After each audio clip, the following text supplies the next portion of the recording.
Computer.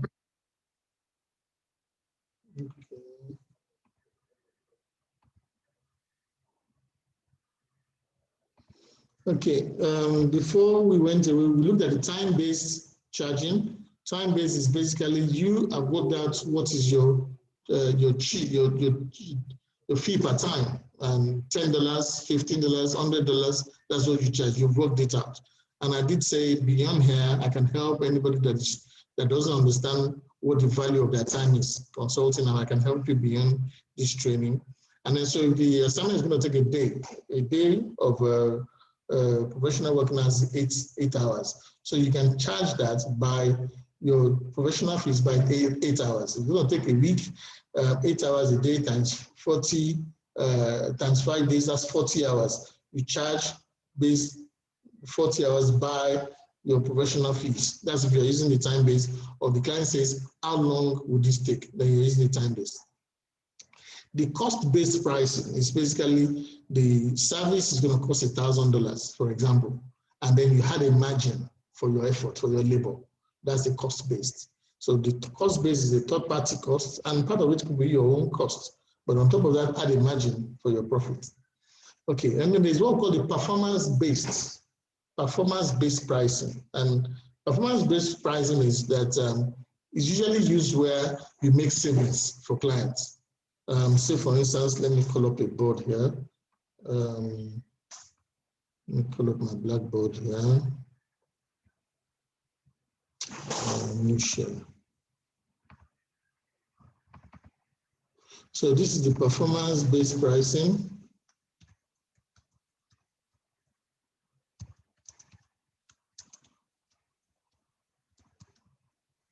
So basically, you make, so clients engagements recovers,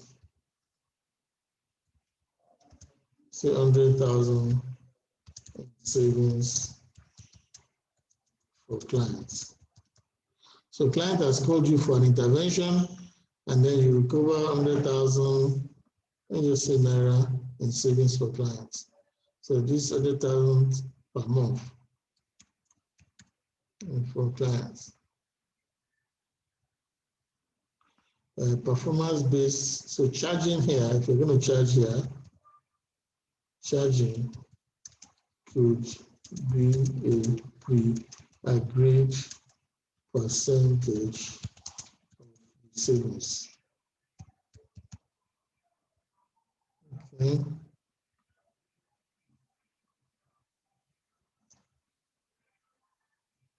Okay, Tony is asking, good question, should we specify the type of costing for each proposal? No, I am giving you different types of costing. Most proposals are negotiated. So you can discuss the different options with the clients. I'll come to that. You can discuss different options. But of course, some clients will say, look, we're going to pay based on the time you spend on it. Some client might say, I'm only going to pay you. So it depends on the assignments. Some assignments, it just depends on the assignment. Performance-based pricing at times is only relevant where you're making financial savings. It's highly relevant where you're making financial savings. So you're recovering 100,000 a month for savings for the client. You could have agreed that a certain percentage, so it could be a pre-agreed percentage savings of 10% is your fees. So in this case, your fees is 10,000 naira a month, because you have pre-agreed that if you save whatever you save, you get 10%. So likewise, if you make savings of $1 million a month, so your fee is 10%. But the truth of the matter is, the more savings you make, the scale of fees can drop here. But they are pre-agreed. It's pre-agreed with the client in your proposal to the client. So that there can be different Pricing methods, it depends on what works with your client. It depends on what you both agree. So you cannot specify that this is the pricing that I'm going to adopt. But having said that, as a consultancy, we offer a lot of performance-based consultancy, and we do it to win work, because we simply say to the clients, pay us only when we make savings for you. So that is good in winning work. Now, not everybody can do that, and it may not apply in all cases. Now, the value-based consulting, which is the next one, is almost similar to this. Say, for instance, let me call the board up again. Your intervention as a consultant leads to, let me call up the board. So this is,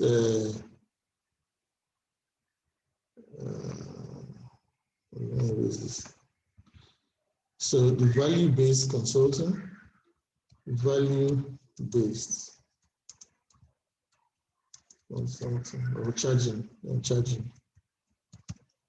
So where you make incremental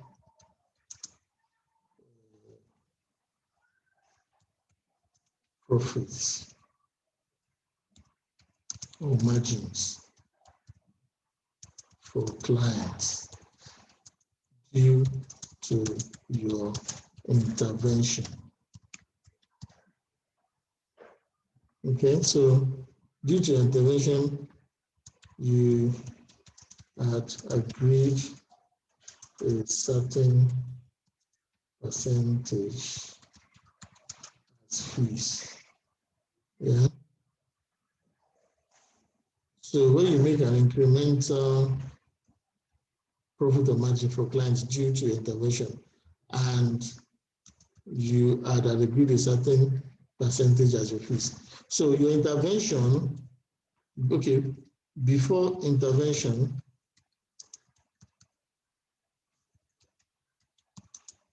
client's income was 1 million. Yeah. Post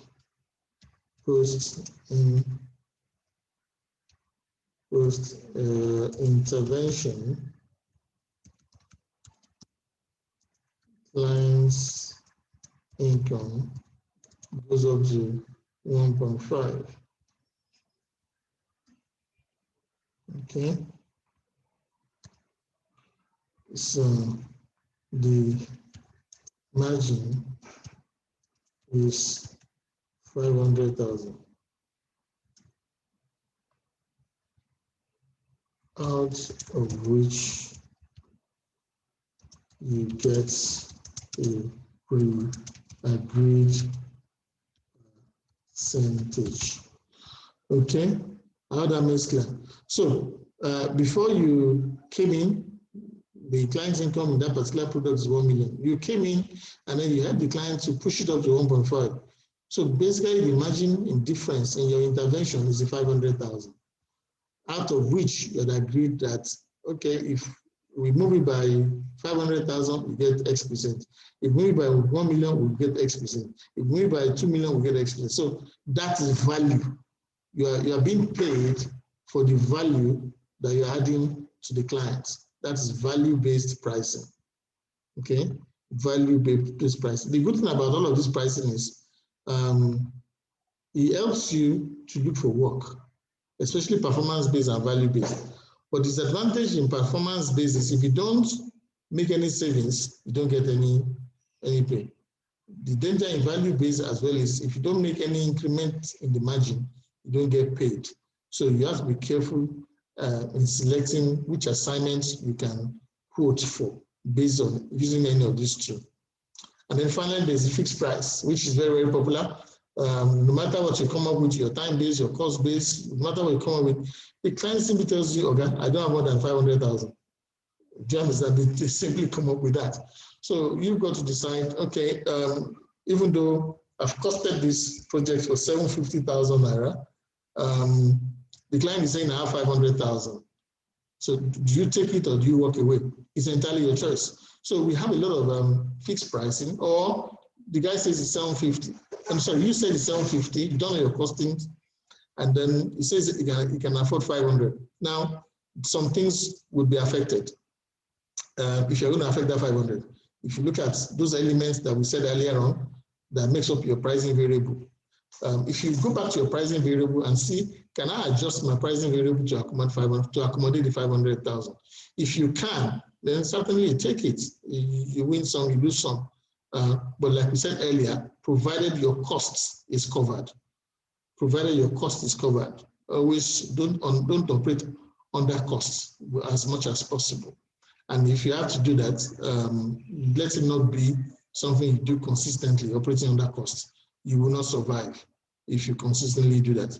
There might be occasions where that calls for, just to stay in business and to be relevant, but it's not something that you do consistently.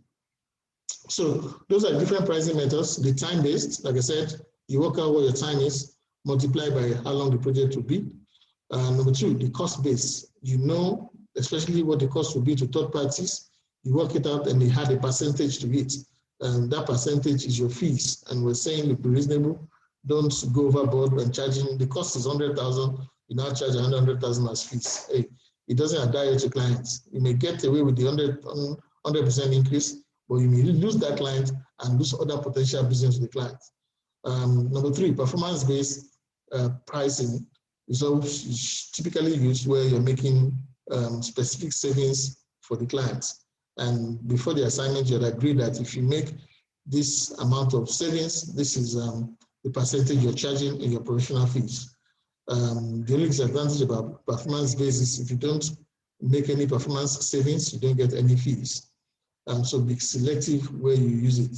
You must be sure that you are able to make performance savings before you offer that. It's very popular. It's gaining prominence because the client has nothing to lose. So you get a lot of assignments if you offer performance-based. So likewise, value-based. Value-based is very similar. Works in the opposite direction. Maybe the client is earning $1 million naira, and you're saying by your intervention you can increase this to 2 million. So the margin that your intervention has created is another 1 million, out of which you can ask for a percentage. So performance-based and value-based are increasing models of pricing in consulting. And then finally, there's the fixed pricing, which is the most popular. No matter what you come up with here, as I said, it's 750. The client turns around and says, look, okay, all I have is 500,000. Can you do it for 500,000? I'm saying go back to